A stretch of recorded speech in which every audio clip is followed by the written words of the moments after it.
मुख्यमंत्री माझी लाडकी बहीण योजनेबाबत एक अत्यंत महत्त्वाची बातमी समोर येत आहे।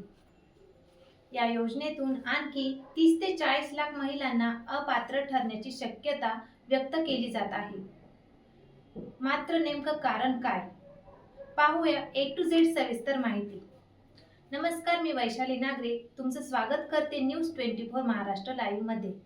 मुख्यमंत्री माझी लाडकी बहीण योजनेची सुरुवात जुलै 2024 पासून करण्यात आली आहे। या योजनेअंतर्गत पात्र महिलांना दरमहा 1500 रुपयांची आर्थिक मदत थेट बँक खात्यात दिली जाते। ही योजना महाराष्ट्र शासनाच्या महिला व बाल विकास विभागामार्फत राबवली जात आहे। सध्या राज्यात 2,47,00,000 महिला या योजनेचा लाभ घेत आहे। मात्र या योजनेचा लाभ फक्त पात्र महिलांनाच मिळावा यासाठी शासनाने ई-केवायसी प्रक्रिया बंधनकारक केली आहे।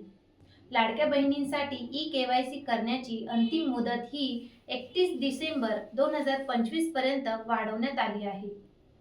महिला व बाल विकास विभागाकडून मिळालेल्या माहितीनुसार आतापर्यंत 1,60,00,000 महिलांनी ई-केवायसी प्रक्रिया पूर्ण केली आहे। मात्र अजूनही 30 ते 40 लाख महिलांनी ई-केवायसी केलेली नाही।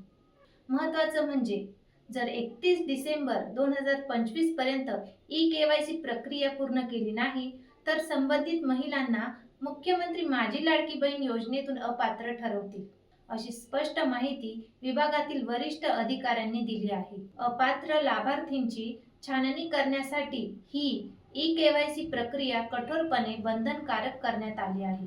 त्यामुळे जर तुम्ही अजूनही ई-केवायसी केलेली नसेल तर तात्काळ ही प्रक्रिया पूर्ण करा आणि तुमचा 1500 रुपयांचा मासिक लाभ सुरू ठेवा। या योजनेबाबत तुमचं काय मत आहे? ई-केवायसी करताना तुम्हाला अडचण येत आहे का? हे आम्हाला कमेंट करून नक्की कळवा। आणि हा व्हिडिओ आवडला असेल तर आमच्या चॅनलला लाईक, शेअर आणि सबस्क्राईब करायला विसरू नका। धन्यवाद।